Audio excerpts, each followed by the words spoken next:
through the series, we've sought to look at the Word and be in the Word, and then see what does that look like in life. And so today you've got me. I'm the In Life today. Because we've had In Lifes all year long, and I thought it's my turn. And I want to tell you a story today that is probably the most significant conflict in my life. And it's okay. It's a story with a happy end. Okay? So, but I want to tell you this story because it's the relationship and the conflict that has taught me the most about being at peace with each other. And possibly the event, if you like, that has had the most influence to change my life for good. It's a story that comes from a relationship that I have with my son Jordan. And Jordan and I have been talking about this week. He's been over in Europe, and we were chatting about it, and he just yesterday flew into to Thailand. He's in Chiang Mai at the moment. And he's doing some kickbox training there for the next month. And so we were talking about this online, and so I typed up my recollection of this specific day when him and I came head to head, and almost like it was a moment where everything changed. And so I wrote the story I'm going to share with you now. I typed it all out for him and I sent it through, and I said, I'd like to share this with the church family. Is that okay? And it was really interesting, his reply, because he goes, yeah, I'm okay with that. He says, I think I've told that story to a few people too. And then we interacted a little bit more on the story that I want to share. So really, in lots of ways, it's Jordan and I sharing with you today, from in our lives, what conflict has looked like and what it looks like to be at peace. As Lorraine and I had our boys and they started to grow up, I don't think I was very good at the conflict thing. You know how they have that saying about choose your battles wisely? Yeah, I wasn't very wise. I was a guy that wanted to win my battles. And so that meant that I saw battles when they maybe weren't needing to be battles at all. Especially in Jordan. Jordan's quite a determined character. And he knows what he wants, and he's also quite expressive, and he's strong. He's physically very strong, but he's mentally strong too. And so that was interesting, because you could say that there's a side of each of us that were very similar, and that we're both quite strong-minded. And that's, sometimes actually diversity is really good when you're the opposites, because one's strong-minded and one's not so much, and you tend to do this, But what happens when you're too strong-minded? It's like, you can go head to head. And so Jordan and I clashed a lot, even from when he was little. But it came to a point one day, him and I were driving on the road, and he was 14. And we were driving towards Five Crossroads on our way to his guitar practice after school. And so I'm driving, and he's in the passenger seat. And we came down sort of towards Claudelands, and we were having an argument. From memory, I think I was having an argument. And it got pretty heated. Got heated enough that as we came up to an intersection and the car paused, not stopped, but paused, that he jumped out and he ran away. It wasn't the first time he'd sort of done a runner, like from the house normally, but this was a runner from the car. That was new.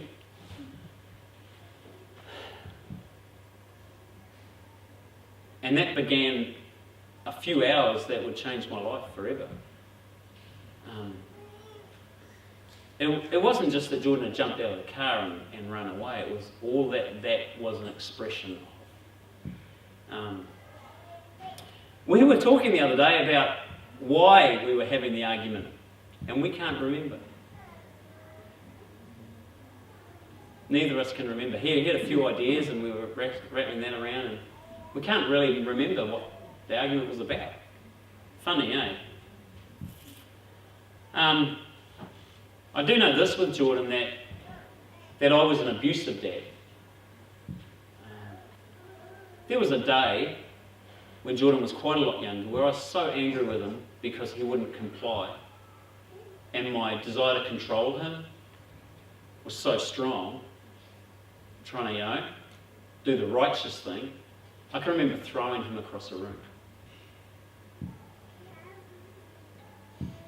Yeah.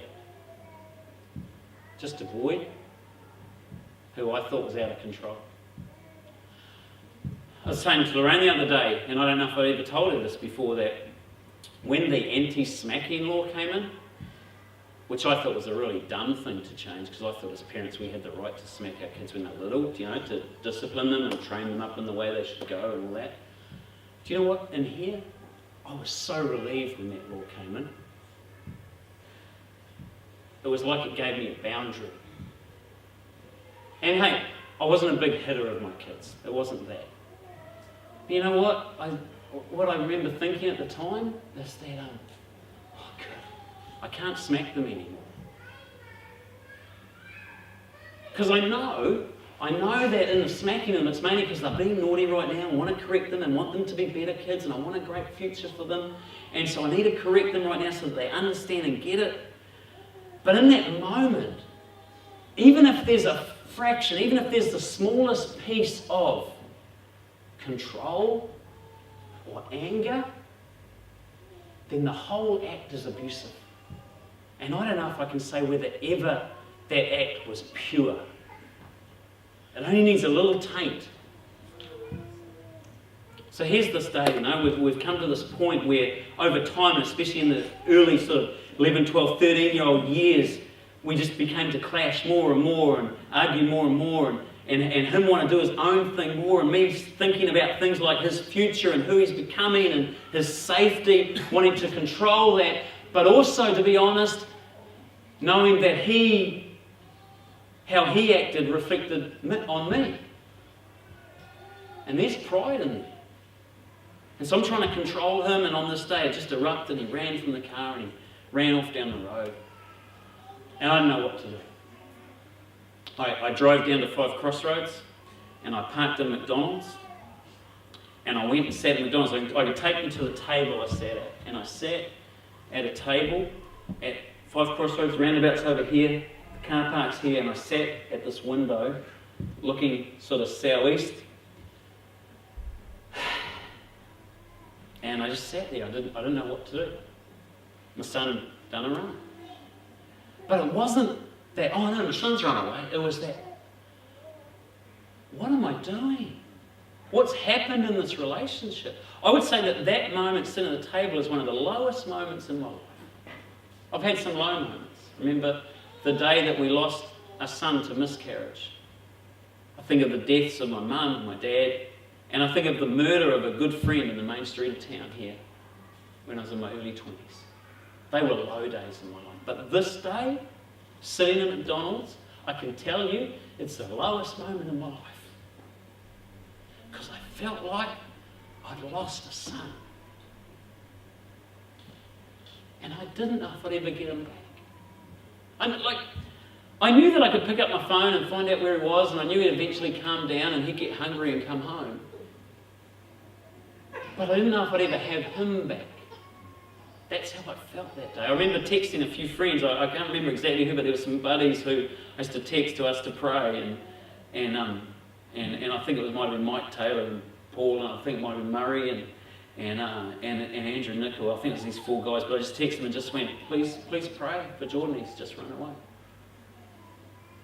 I knew I could do that, so I just asked for prayer. And I'm just sitting at the table. You know what happened while I sat there at the table?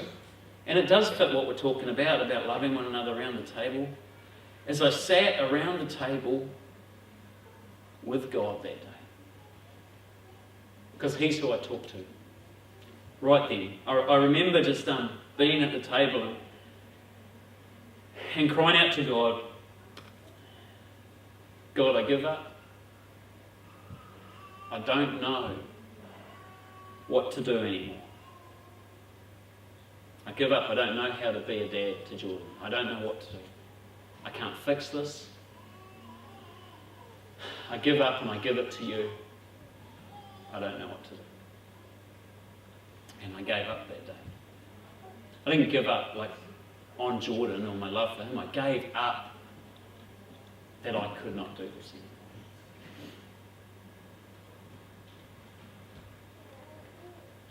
It can sound like a simple thing, let go and let God.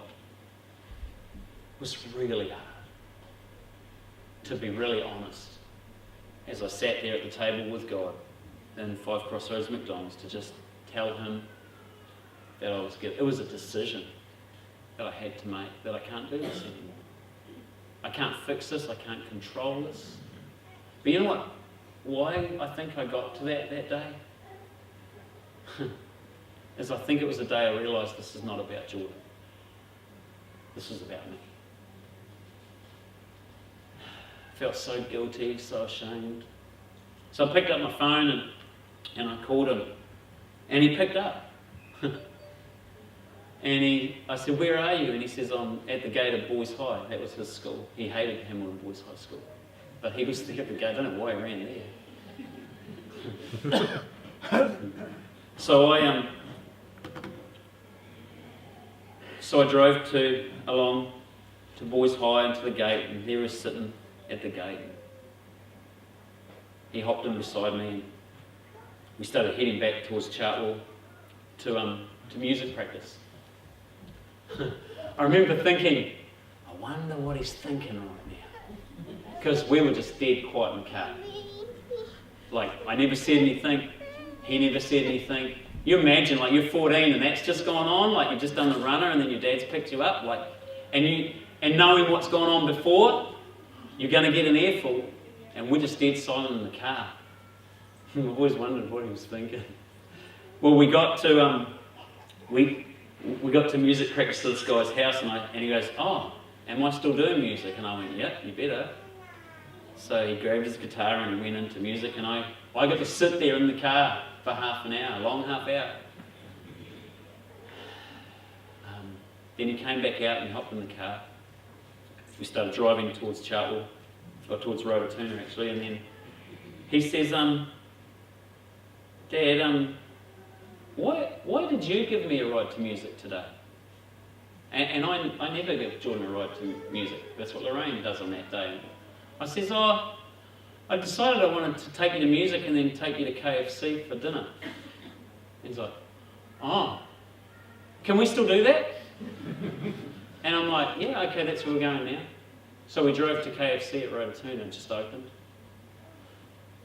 And we sat down for KFC in Rotorua.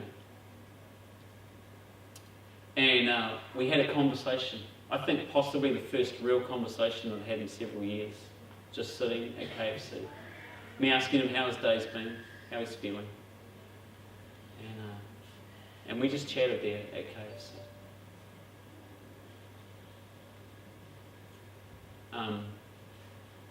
Not everything changed that day. But everything changed that day. When Jordan reflects back on it, he sees that day as the beginning of change.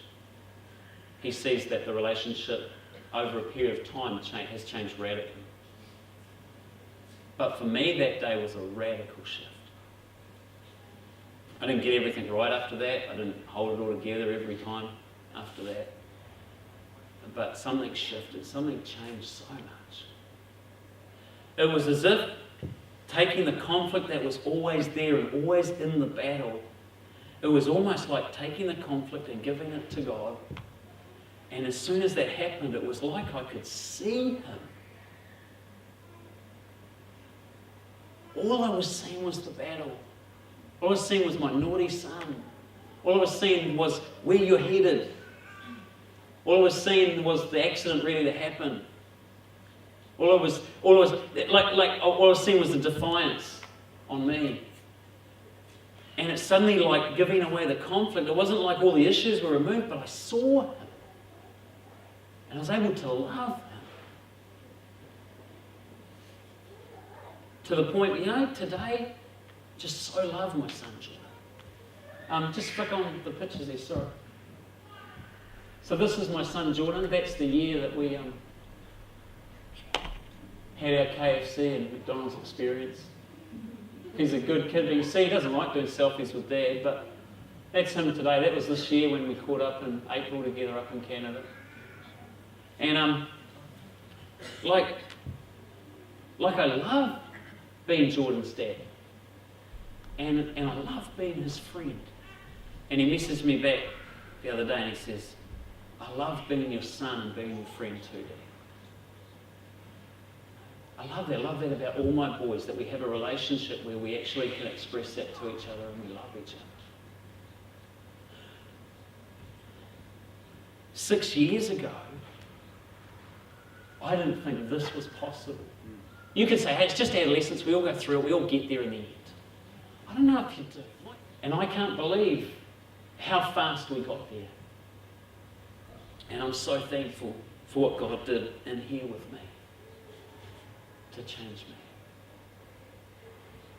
I'm not a perfect dad, but I want to tell you that there's some things that I've learned that I genuinely seek to be.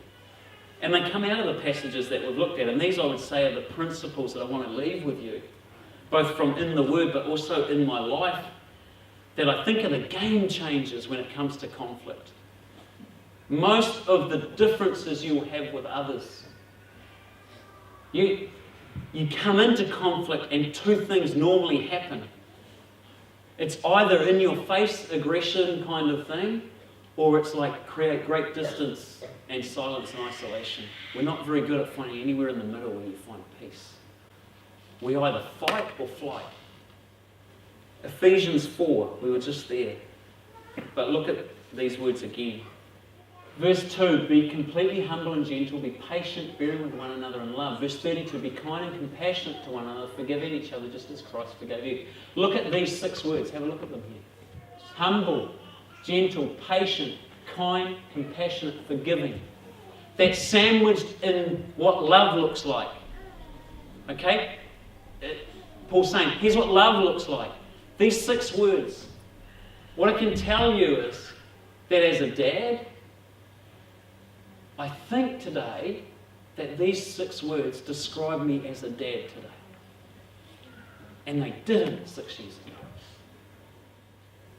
I think for me it was going like, that wasn't me. It was like the opposites of those. It was like proud and harsh and intolerant and mean. And the compassion and forgiveness, that was like, yeah, when you come to the party, that was the stuff I had to go, I can't do it anymore. And then He can, by His Spirit, fill us up with these things. The Ephesians 4 and 12. This is what I'd say would be the second thing. So those words to me capture the heart of the person who then can live this life. Make every effort to keep the unity of the Spirit through the bond of peace. If it is possible, as far as it depends on you, live at peace with everyone. If I was to sit around the table with Jordan 6 years ago, the objective would be to convince him he's wrong and to put him on the right. So the focus was the conflict.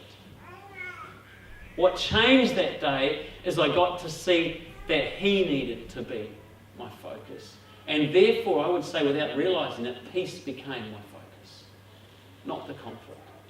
Like you think about the conflicts you find yourself in, it's all about the rights and wrongs. And here's the thing, if you're in conflict right now, you are right, aren't you? Because if you were wrong, well, there wouldn't be a conflict. You'd be in agreement with the other person. Problem is, you're both right, supposedly. And therefore, while it's all about rights and wrongs, you can never resolve it. What if the objective is peace? And there might even be times when you might have to agree to differ.